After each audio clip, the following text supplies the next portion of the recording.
안녕하세요. 웨이커 현기종입니다. 3월 8일 화요일 미국 증시 리뷰 시작하겠습니다.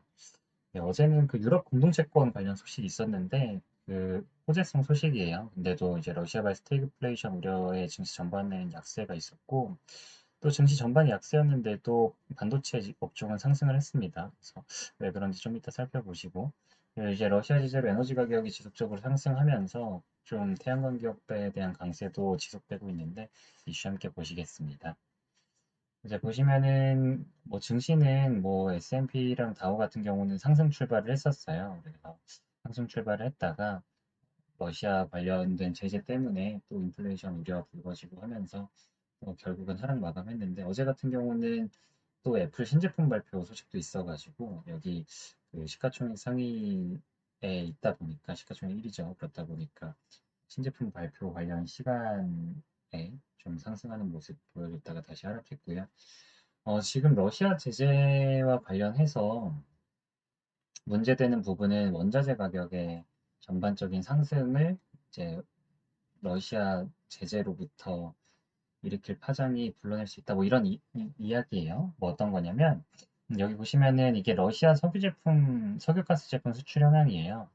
러시아가 전체 이제 수출액 중에 지금 원유가 21%, 석유 제품 13%, 그리고 천연가스 7%, 굉장히 많죠. 총 수출액 중에 약 40%가량이 이제 석유 및 가스 관련 제품이고, 실제로 가스 관련 수출국들 보면 뭐 원유도 크게 다르지 않은데, 유럽이 굉장히 의존도가 높습니다. 네.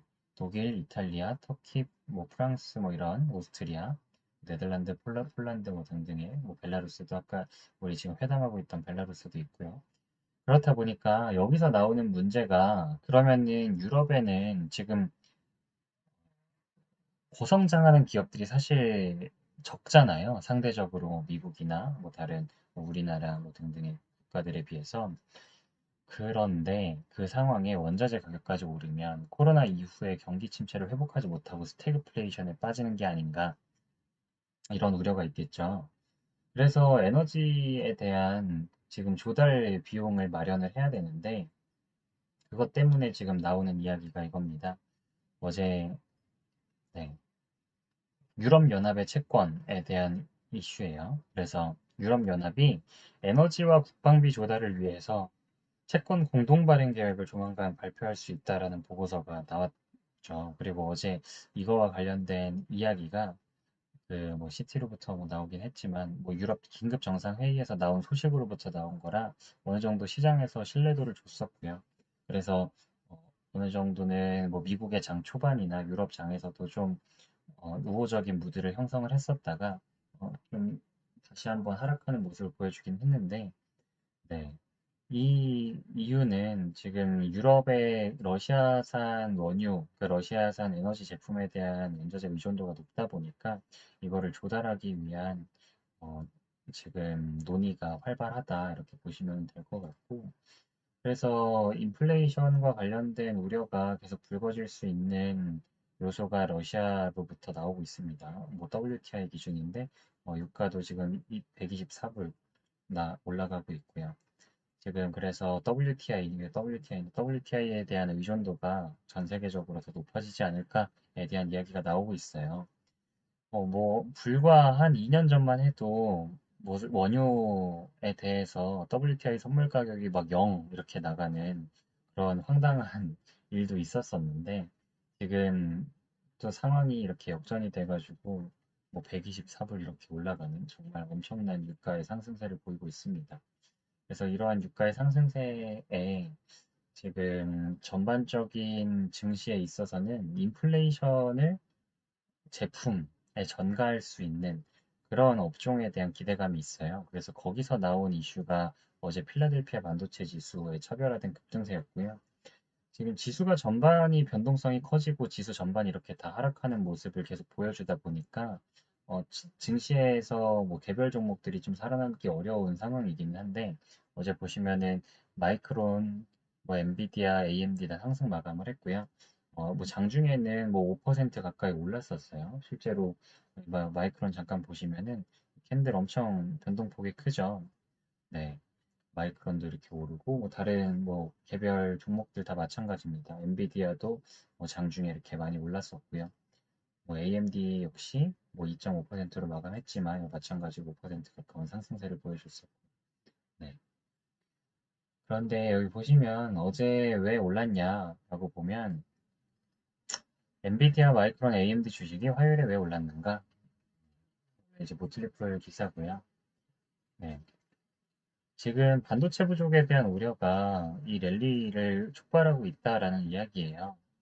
반도체 기업들이 실적에 대해서 지금 공급 차질에 미치는 영향은 거의 없거든요. 네, 보시면은 실제로 원자재 의존도가 그렇게 높지도 않고, 그리고 시장에 있어서도 뭐 러시아나 우크라이나 시장이 이 기업들한테 큰 수요, 큰 매출을 일으키는 시장이 아니고, 그렇다 보니까 지금 공급망의 차질이 빚어지는 부분이 오히려 이런 반도체 칩 가격을 올릴 수 있는 요소들이었는데, 거기다가 이렇게 인플레이션에 대한 우려가 계속되고 있을 때에는 오히려 이 공급망 차질이 이 제품 가격에 전가될 수 있어가지고, 어, 이제 수요가 일정하거나 증가하면 가격이 높아지는, 네, 경향이 있다. 그래서 엔비디아, 마이크론, AMD와 같은 반도체 기업들이 이러한 실제 영향을 받을 수 있고, 그래서 높은 이익, 그리고 여기서 나오는 어떤 주가의 성장을 기대할 수 있다, 뭐 이런 이야기예요. 그래서 이러한 분석이 시장에 나올 수 있는 업종이다 보니까 다른 지수하고는 차별화되는 상승 흐름을 보여줬고요. 그래서 지금 또 관련해가지고 또 한편에서는 에너지에 대한 지금 석유 에너지, 화석 에너지에 대한 의존도를 줄여야 되는 거 아닌가에 대한 필요성이 더 부각되고 있어서 뭐 퍼스트 솔라, 뭐 다초뉴 에너지, 뭐 태양광 관련 기업들가 오르는 모습 보여줬습니다. 네. 그리고 어제 개별 기업단에서는 에어비앤비가 갑자기 급등을 했어요. 에어비앤비가 급등한 거는 여기 보시면은 네, 에어비앤비가 네, 우크라이나 사람들 이 좀 단기적으로 이제 거주할 수 있는 그런 공간을 에어비앤비 플랫폼에다가 제휴를 통해 마련을 하겠다라고 이야기를 했는데 이게 에어비앤비 잠재력이죠. 어떤 기존에는 이제 거주가 소유로부터 이루어졌었다면 기존의 관념을 뒤집어서 거주를 공유 위에서 창출해낸다라는 개념을 실제로 어떻게 활용할 수 있는지까지 보여주는 사례였다고 보시면 될 것 같습니다. 네. 그래서 이러한 부분 때문에 에어비앤비 잠재력이 부각이 돼서 어제 8%가량 급등하는 모습 보여줬고요. 그리고 이제 애플 같은 경우는 어제 신제품 발표 소식이 있었어가지고 잠깐 뭐 다뤄드리면 근데 신제품 발표 이후에 다시 하락했습니다. 신제품 발표하면서는 많이 올랐었죠. 네. 어제 뭐 162불 넘어서면서 올랐었는데 신제품 발표는 네, 아이폰 SE랑 뭐 아이패드 이런 것들 발표를 했었고요. 그래서 기존 아이폰 라인업보다 좀 싼 가격이었고, 인플레이션과 관련해서나 생활 물가가 오르면서 오히려 한편으로는 매출이 확대될 수 있겠다라는 분석도 나오고 있는데, 일단은 시장 전반의 약세와 함께 같이 하락 마감을 했습니다. 경제지표 발표 일정으로는 당장 오늘은 크게 이슈되는 거는 뭐 노동부 발표 있을 텐데 노동부 발표보다는 내일 근원소비자 물가지수 발표되는 거 좀 주목해서 보셔야 될 것 같고요. 그냥 고용지표는 지난주에도 우리 비농업 부분 고용지수 나오면서 확인을 어느 정도 했다 보니까 FOMC에 대해서 고용과 관련해서는 어떤 좋은 시장 여건이 조성되고 있다 보니 뭐 금리는 올라갈 수 있는 요인이다. 이렇게 보시면 될 것 같고 물가지수가 어떻게 나올지 살펴봐야 될 것 같습니다. 부동소비자 물가지수에 또 유가도 영향을 미치다 보니까 어떻게 발표되는지 좀 미리 생각하면서 살펴보면 좋을 것 같고요. 그리고 그 배당 지급 일정으로는 주요 기업들 여기 보시면 우리나라 친숙할 만한 거 이베이, 홈디포 정도 있을 것 같습니다. CME 그룹도 친숙할 수 있는데 여기 함께 살펴보시고요. 옥시덴탈 페트롤리엄은 요새 많이 들으셨죠? 그래서 또 네, 친숙할 수도 있겠네요. 네, 다양한 기업들 배당 지급 일정 있으니까 살펴보시고 내일은 또 실적 발표 기업 중에는 우리나라에서 투자한 상위 기업에는 크라우드 스트라이크 예정되어 있어서 크라우드 스트라이크는 실적 나오고 한번 이슈 장 마감 직후에 실적 발표하는데 이슈 함께 살펴보실 수 있도록 한번 준비해 보겠습니다. 오늘 시간 여기서 마무리하도록 하고요. 오늘 좋은 하루 보내시길 바라겠습니다. 네, 감사합니다.